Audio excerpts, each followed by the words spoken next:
I'm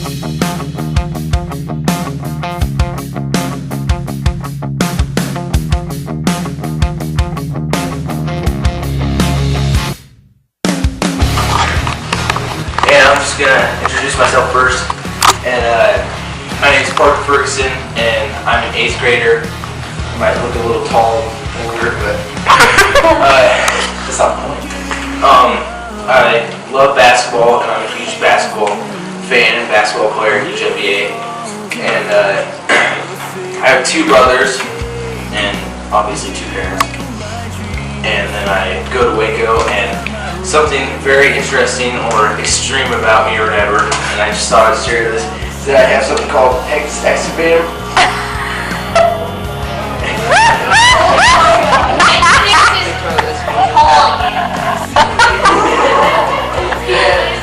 I'm not gonna wear my shirt up or anything, don't worry guys. I'm just gonna show you. Just like a little dip in there.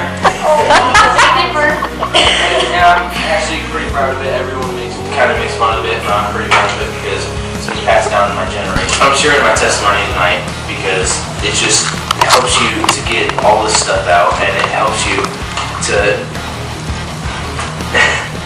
let other people know about temptations and what the consequences of it is, and I just want to share that with you.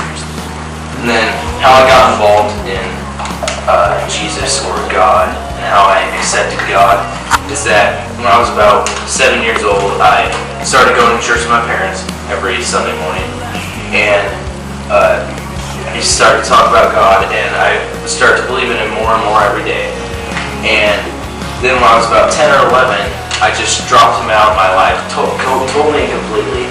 And a few years later, maybe like 2 years ago, I started believing in Him again, and I got a Bible for Christmas, and I started reading it, and it's just changed my life so much.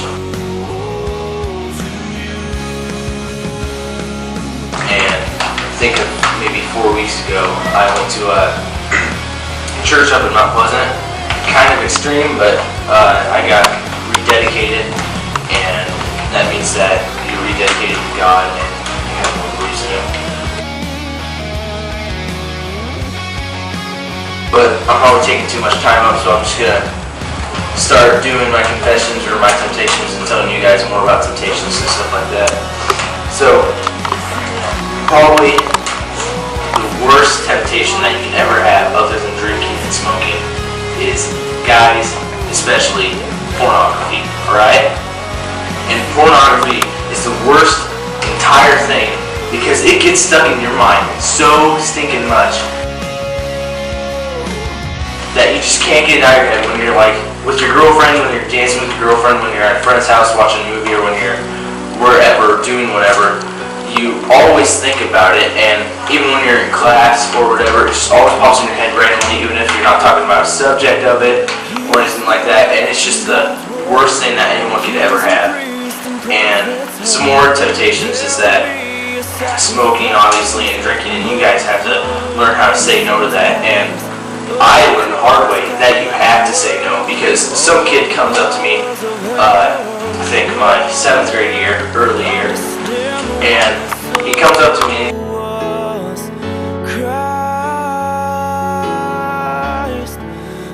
I'm like, what is it? And he's like, you'll find out, you'll love it. So I go home, look it up. It's the worst thing that ever happened to me.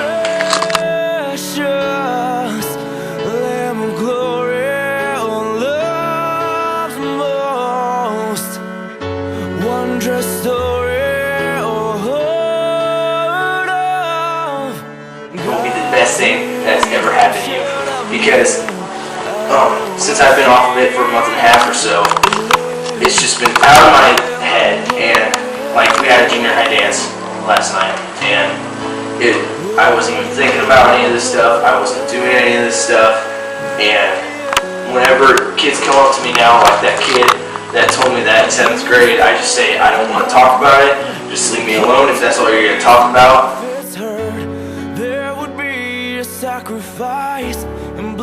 And I'm sure a lot of other people don't want to talk about it. And I've actually said that to him a few times.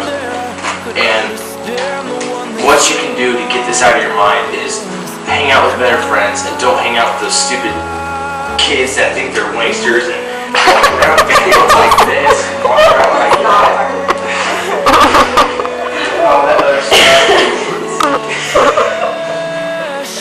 Wanksters and gangsters and stuff like that. And just get with a better and more active and appropriate group of friends, because that's what I did. Like Joe, obviously, Brad, Allison, Jordan, all those guys, and a bunch of you guys that I met at church recently. And it'll just change your life forever, because that's what I did, and I'm living a better life. I'm living a better life at school. I have better grades because I'm never thinking about that stuff anymore, and I'm just free as a bird. Amen. And like I said before, it's just the best thing that could ever happen to you. And if you're doing it right now or anything like that, just drop it, or I will have to come to your house and specifically punch you guys in the face. Alright, and I think, and you have to learn how to say no, because I did not know how to say no to someone like that, because he used to be a big friend of mine, and we used to hang out 24/7 and stuff like that. And this isn't just for pornography or looking up stuff on the internet or anything like that. This is for drinking, smoking, going to other stuff like that, going to parties you're not supposed to, doing stuff behind your parents' back and stuff like that, because if you don't, it will be the best thing ever, and all this other stuff. So just hang out with better friends, hang out, like I said,